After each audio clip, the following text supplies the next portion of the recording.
So I am just on the BJJ Fanatics website, and what's amazing is now we've already talked about Gravity is Your Friend, but there are 2 other instructionals that you might want to talk about. Recently, I had the opportunity to work with BJJ Fanatics guy, and now we have 3 instructionals out there. We have escapes engineered for guys over 40. If you're 40 or more, hey, dig into it. Gravity's your friend. Sit-up sweeps. Been there for some time, and is really, really getting a lot of attention.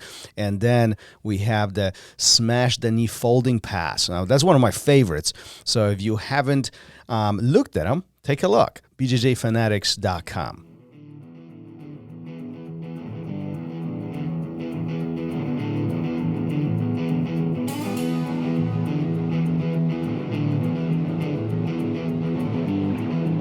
Welcome to Raw Radio.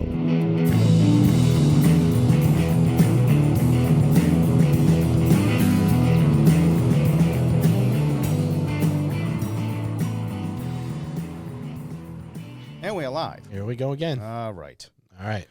Normally, we would make jokes, right? Yeah. Let's talk about this thing. Sure. For a moment. This sucks. Yeah, it's a terrible situation that happened over the weekend. And Leandro Lowe, unfortunately, is no longer with us. And you probably already know, if you're involved in jiu-jitsu, what happened. We don't need to go into the details. That's not what we're here to talk about. No, but you know what really hit me?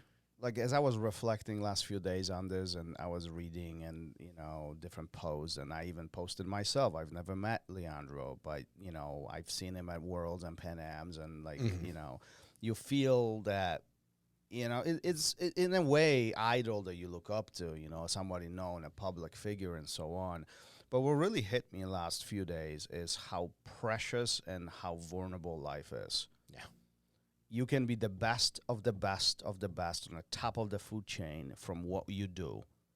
And yet, as circumstances virtually out of your control can end that in literally split second. Yeah. And it doesn't have to happen the way it happened to him. It could be a car accident. It could be a heart attack. It could be anything. And it's something that I think the older you get, hopefully the more it plays into how you live your life. Just talking yesterday to somebody who signed up at the academy, he was like, "What do you enjoy about jiu-jitsu? What do you blah blah." We were just having a normal conversation about it, and I think I said, "God forbid I'm ever in a fight again in my life, a street fight. Yeah, I don't ever want that to happen again." No matter what. And it doesn't matter if my jiu-jitsu is good, if my jiu-jitsu is bad. I just don't ever want to be put in a position where something awful could happen to me or somebody else, And I think that comes with age a lot. You feel invincible when you're younger. I mean, as you get older, I think you realize that you have too much to lose. And and I think you do realize also how precious the life is. Well, yeah, that's what I think. It's what I mean. Yeah. Not to be dramatic and draw this thing out, but it all really could end very, very quickly and very drastically. And I think as a lesson for myself, I think we should appreciate more of what we have and where we are currently today, who you're surrounded by, the people who are around you. Shake their hand, give them a pat on the back, give them a hug. And people who are not, well, maybe they're just not meant to be around you, and that's fine too. Not much wrong with that. Well, and I just think also that, on your day-to-day, whether you're in traffic, you're at a store or whatever, and there's these minor infractions and things that happen where you it could escalate very easily. Just keep those things in mind that, this could change. This could get serious at any moment. About situations. Yeah, just with a word that you say or a look that you give or what's given to you, is it worth it to get in, and so just keep that in mind too. Because everybody has something important to them or you're important to other people too. Mm-hmm. Keep those things in consideration as Yeah. you go about your day to day. And real quick, Bernardo at BJJ Fanatics, they set up a page to donate to Leandro's family. That'll be in our show notes, and take a look at that. Follow that link. Donate if you can.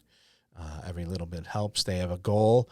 They're already a quarter of the way to the goal in a day, less than 2 days. So a little over 24 hours. They're a quarter of the way there. So help them out, and you can find that in the show notes. Yeah, no, absolutely. Listen, you would purchase a DVD from Fanatics. Instead of that, go donate the same amount of money. It's simple as that. So it goes to the great cause, helps the family, and it's the right thing to do as well. Yeah, absolutely.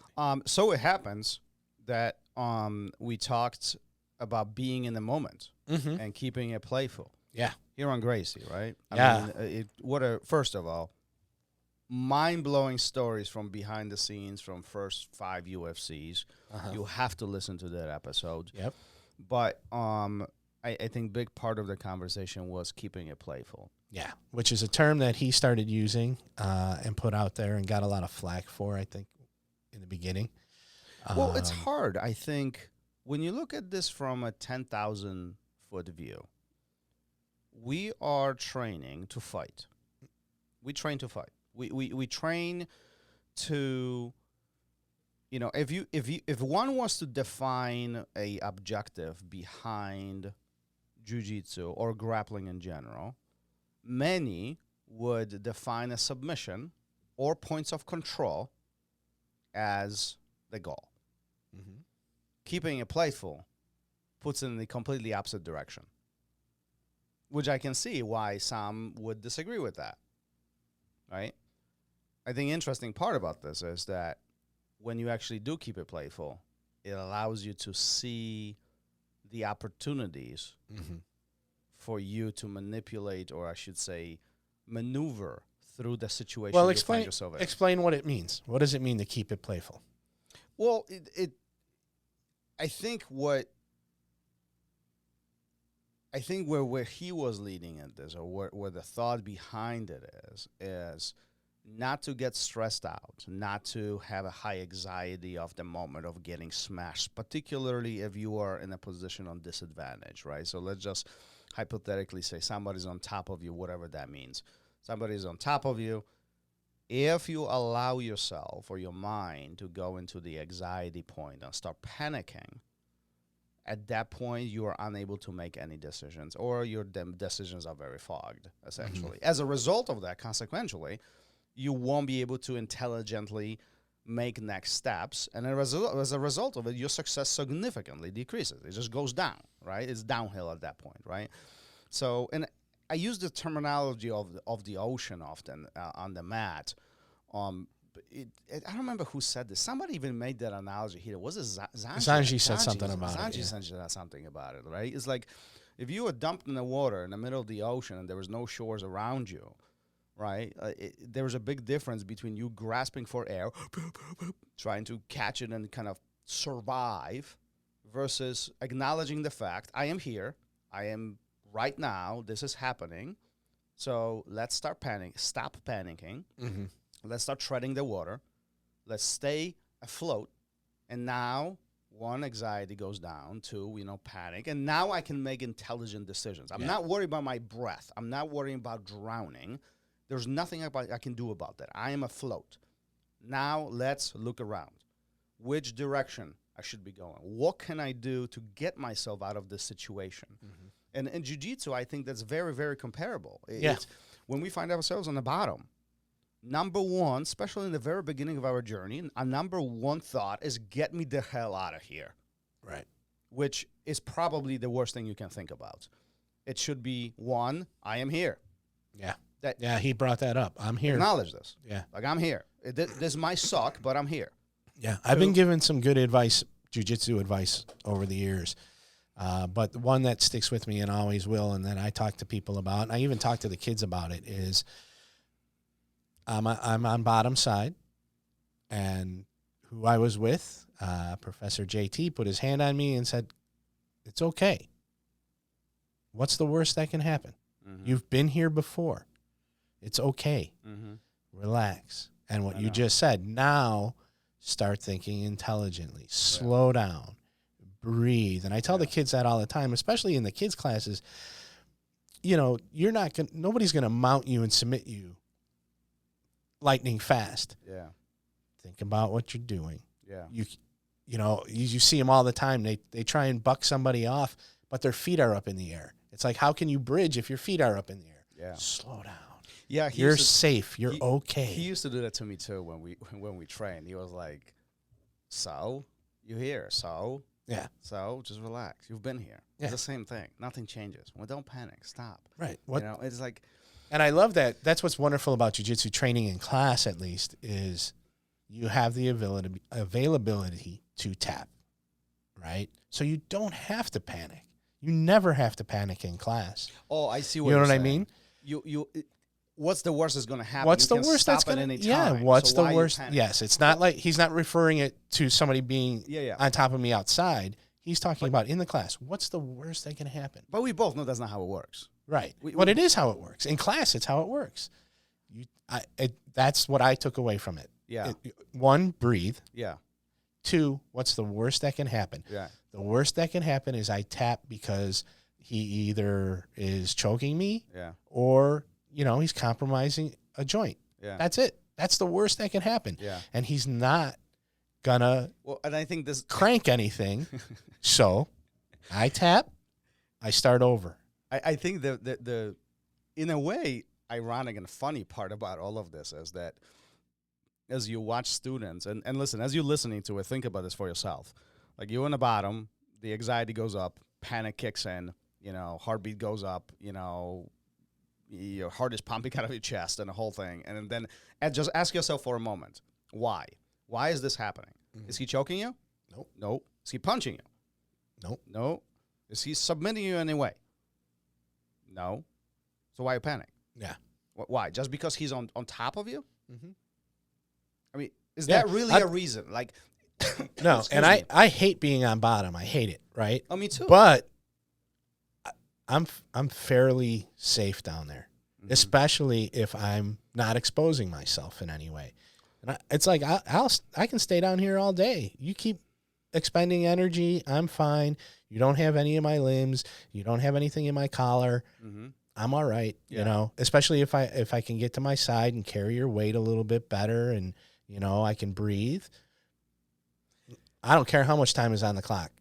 We'll stay here. Funny true story from my past. I'm rolling with this black belt, and I do believe I'm a side control half guard. I don't remember, but I'm on top. And this is way back. This is going like freaking 16, 18 years back. Mm-hmm. And I am very energetic. Like I am in smashing mode. I am going. Listen, I had a plan. Uh-huh. I am tapping this guy out. He might have 20 years on me. From experience perspective, I am tapping him out. Mm-hmm. I have a plan. And at some point, and I'm putting pressure down over the whole thing, right? And at some point, he stops moving. And then I pause. And then I asked him, why did you stop? He goes, I didn't. I was like, yeah, you did. You're not moving. I was like, and then I asked him, this is the best question. Why are you not moving? And he goes, why should I? Mm-hmm. Absolutely. And I was so confused about this whole thing. Yeah. It was like, what do you mean? Why? If you're not moving, I can't do anything. And he was like, exactly my point. Yeah. Exactly my point. Yep. I don't know how many times I'll be on bottom and I'll look to the side and there's people, there's somebody watching, and you just give them a wink, or a smile or a thumbs up. How many times do you see that thumb come out from bottom sometimes where it's like that person on bottom's not panicking. He's fine down there. He's not in any danger. You want, Chris Howder always says, be on top. And you want to be on top. But if you're uncomfortable down there, if you're in that moment, if you're keeping it playful, if you know you're safe, there's no reason to panic. There's no reason for those crazy scrambles where somebody gets hurt, or they call people a spaz all the time.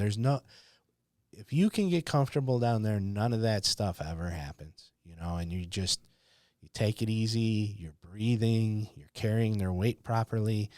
And then what happens is over time, you figure out, for me at this point where I'm at is like, I don't want to be reactive in jiu-jitsu, but at the same time, it's like, I'm safe. I'm okay. There's my opening. They gave it to me right there. I see it, and I see it before. And now I'm at the point where it's like, I know when it's going to happen. I know where they're going to move, where I'm going to be able to escape. I know that, he's going for this arm bar, and he's not going to get it because of where my elbow is. And as soon as he falls back, I'm going into his half guard, and then in my head, at least the way I would love it to play out is that I'm going to pass the side. Yeah. And it happens a lot now because I see, they talk about 10 steps ahead, and trust me, listen, I don't consider myself good at jiu-jitsu in any way, but when you're comfortable down there and you see what's going to happen and how it's going to play out in your head before it happens, and it starts unfolding that way, you end up where you want to be. You end up where you saw yourself being. And I don't know if it's one of those, like, in your mind's eye, you're making it happen. I don't think so. I think there's only certain ways things are going to play out, right? Especially when you know what they're setting up. It's only going to go this one direction, really. Something could happen after that, but that's your opportunity. So be safe, be down there, have fun, enjoy it. And I find it very rewarding to escape. I find it very rewarding to know that I did what I needed to do to keep myself safe. And when my opportunity arose, whether I made it or he made a mistake, I took advantage of it. And now I'm up, and in their half guard or whatever. I think that's what separates phenomenal jiu-jitsu grapplers versus, everybody else. I mean, it's that comfort of playing. It's that comfort of. It's like, think about it this way: when you roll with somebody who's by far more skilled than you, and like it happens to all of us at some point of the journey. Me every day. Well, but I give up. But this happens to all of us at some point of time, right? We stumble upon somebody who's by far better than us. And they just toy with us. They don't toy with us because they want to destroy us. They're not destroying us physically. They toy with us. It's like the cat and the mouse. Yeah. Catch, release. And that all comes from that playfulness. Yeah. Ryron just said, come out, we'll roll. Take a free, come out. Class is free. We'll get on the mat together. And it'll be fun, and you're going to enjoy it. And I'm not going to tap you out 16 times. I'm going to tap you only twice. Yeah, I'm only going to tap you out a couple times. But aside from all of this, I want to mention one thing before I forget. I think in addition to this playfulness of jiu-jitsu and not ability to, or not allowing ourselves to drown and panic and all of this, there's the second component, which I think is very important too. Life is stressful on its own. Mm-hmm. Don't make your jiu-jitsu stressful. Yeah. Play nice. Yeah. Keep it playful. Just have fun. Yeah. Have fun. Like, a lot of students ask me, what can I improve? What can I do better? And often answer is just have fun. Yeah. Just have fun. And opportunities will come up. Just allow for it to grow. We all can improve on a variety of specific points and specific positions. But often we take it so seriously that we forget how fun jiu-jitsu can be. And that fun will carry us over the next year, 2, 5 decades, 2 decades. Yeah. Yeah, and it's going to help you as you're an older grappler. It's going to keep you safe. It's going to keep you coming back. Speaking of an older grappler and coming back, I want to give shout out to Ray. Ray, if you're listening to us, we waiting for you, man. We waiting Ray for you. Corona? Yes, we are waiting. Shout out to Ray. We love Ray. Just keep it playful. Have a good time with it. Be comfortable in the uncomfortable is how you get there. That's how it becomes playful. You have that fight or flight. I think that you need to conquer that, right? In order to keep it playful. You're not doing your best. You're not going crazy to get out, which is the flight. And some people might disagree, but you're not really fighting at that moment either. You're defending. You're just defending. You're not flat on your back. You're not getting smashed. You're not, you're defending intelligently. And then all those other things unfold for you. So keep it playful. Have fun. Keep it playful. Let's wrap it up. All right, peace. Later. Thank you for listening to Raw Radio. If you enjoyed the show, don't forget to leave us a review and help us make the show even more amazing. For future episodes, check out our website and follow us on all major podcast platforms. Take care.